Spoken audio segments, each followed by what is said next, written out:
Hi, Maryam. Sorry about the delay in getting this essay to you. I've been traveling overseas, so I apologize for the delay.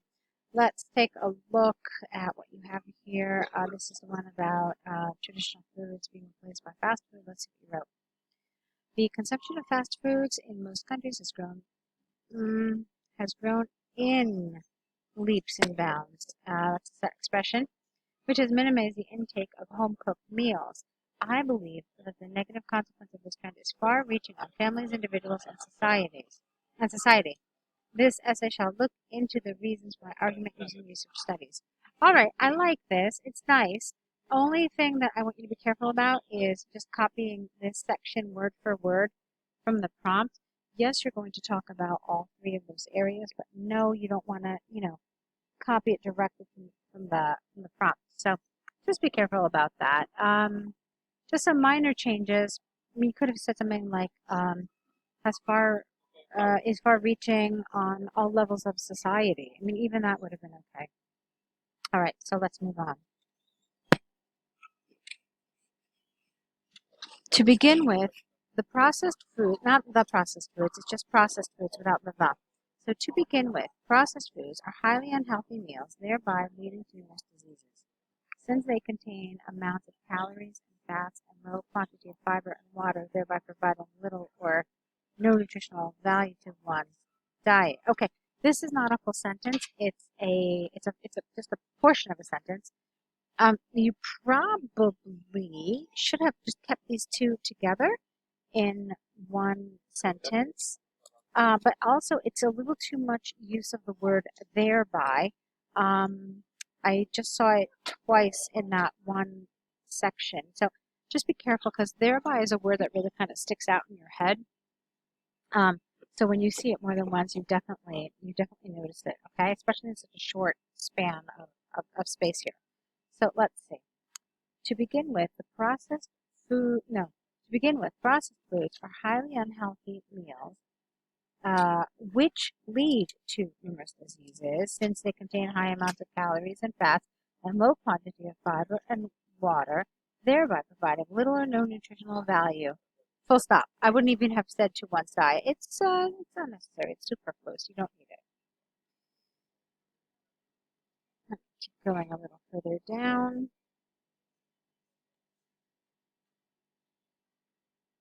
Okay. Because of this quantification, it does not fill the appetite, and hence the intake of junk food increases, which further leads to innumerable diseases such as, you don't need a comma there, obesity, diabetes, and even cancer. I don't understand this section here because of this quantification. I'm not really sure what that means, so that's a little unclear. And I also would prefer it if you didn't start sentences with because. We generally avoid it, because and but. We don't start sentences with them, at least not in IELTS essays, okay? So, like I said, I don't really understand what that expression means, so I can't help you with with an alternative. But let's move on, okay? So the studies are just one study. When you say the study, it's as if we know which study you're talking about. Um, so this is not correct. You haven't mentioned a study so far. So this should be something like a recent study has shown that over the years the number of patients has escalated in hospitals. Again, no the here. And doctors all over the globe have contributed their various health problems to eating pre-cooked meals. All right, careful with this. When you say their health problems, it's as if you're talking about the doctors and the problems that the doctors have. So be careful with the grammar here. Why don't we look at that sentence one more time? So So a recent study has shown that over the years, the number of patients has escalated in hospitals, and doctors all over the globe have not contributed. They have attributed. That's the word you want here. Yeah, it's not contributed, it's attributed. So, and doctors all over the globe have attributed various health problems to eating pre-cooked meals. Okay, so that's the better way of saying it. According to the medical experts in the United Kingdom, comma, 68% of people suffering from some kind of health issues, comma, mainly obesity, digestive issues, depression, and high blood pressure, all had a history of overindulgence in junk foods. Furthermore, research by the expert team of International Food Policy Research Institute showed that, here you don't need a comma, about 54% of a family's food budget goes towards eating out somewhere. Therefore, it is evident, no comma here, that the excessive indulgence on convenient meals is developing an overall unhealthy society. Okay, so you really focus a lot on health here, but the problem is that well, the first problem that I found is that I didn't know which segment of society these problems are affecting. I mean, you only mentioned here at the very end society. Here you mentioned the word family, but there's nothing developed about family. So all of this is a little problematic. Remember what the prompt is asking you to talk about. Let's just refer to it. So this replacement of fast food, okay, or rather this replacement of traditional foods with fast food, and the negative effect it has on these three peoples. So here you were really just focusing on the negative aspects of fast food, which is a little too general, and it needed to be a little more specific, okay? I hope that makes sense. You needed to talk about, um,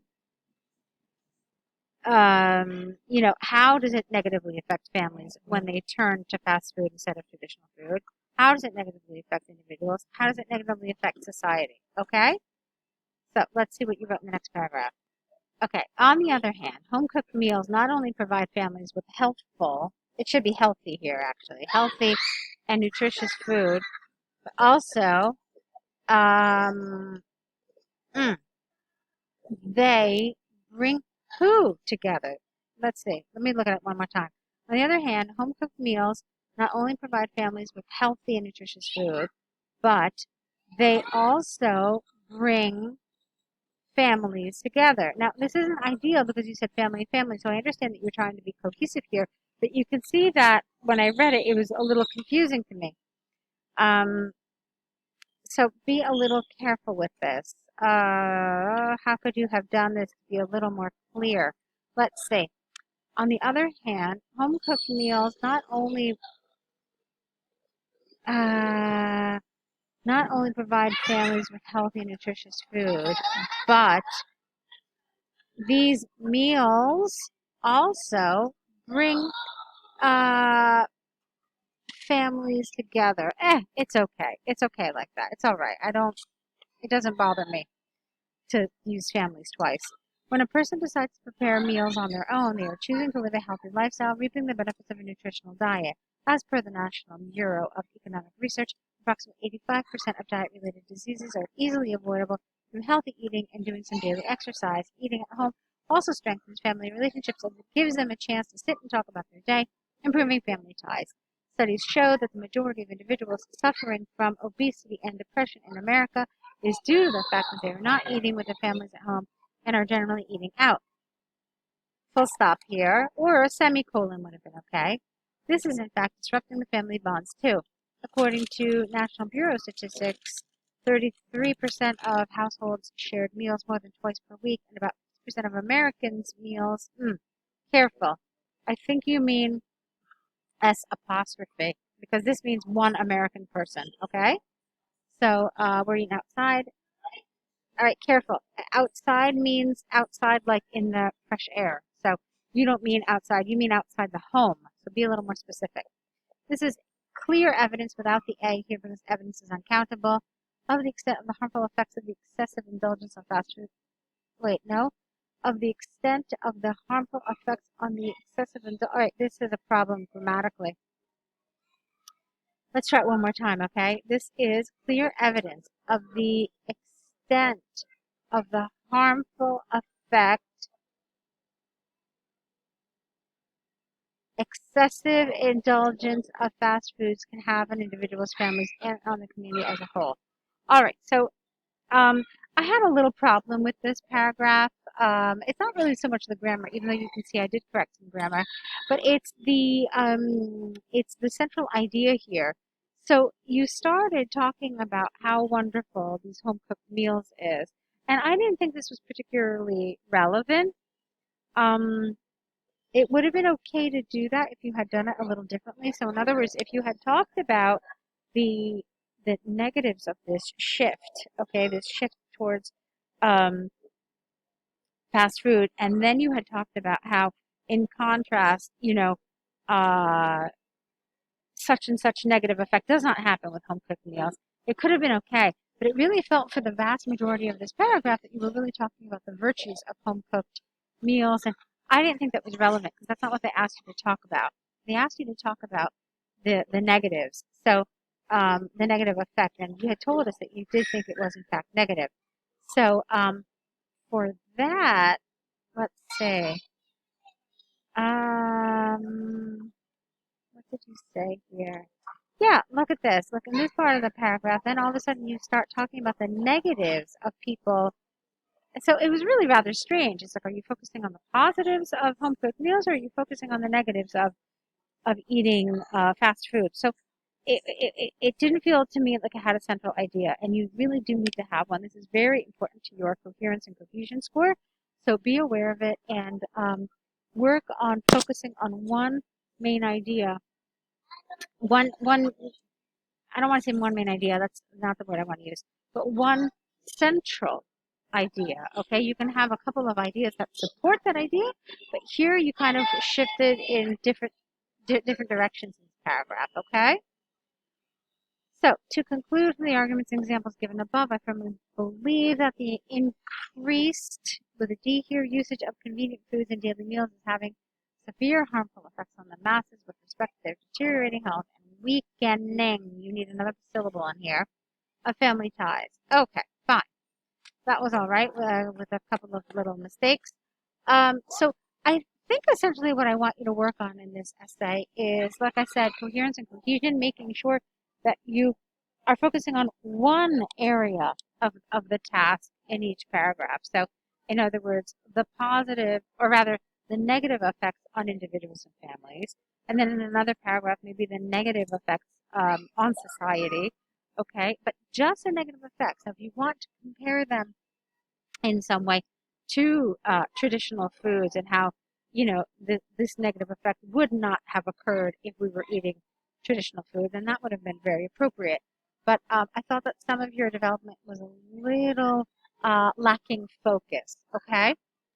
All right. So why don't we move on to your task one? This is the trip, and you didn't see your friend. Let's see what you said. Dear Kayla, I'm so sorry for not getting the chance to drop by your place despite making plans with you. So no of, no the. I'll make it up to you soon. Okay, it's a little awkward. Okay, a little. Let me tell you why. Because first of all, I'm okay with you saying I'm so sorry. But really, it's a good idea in an informal letter to write something like I hope you're well, or how are you, something like that. Something that shows that you're concerned with the well-being of your friend, either a question about it or a statement like I hope you're well. So that's something. And then this was okay. This I thought was a little short. I don't mind the I'll make it up to you. It's a nice phrasal verb. But I think you could have just gone a little more into detail. Maybe you could have said something like, I'll make it up to you soon. Let me explain to you what I mean, or something like that. That just would have given it a little extra boost here. So, after so, you needed a comma. So just let me tell you what really happened. Here, you don't need a comma. A comma's not enough. You need either a colon or you need a full stop, but not a comma. So let me tell you what happened without the really, actually. I had come to your city for an official visit along with my executive and 4 other colleagues. As I have told you earlier, I wouldn't have said I have. I should be, as I told you earlier, that my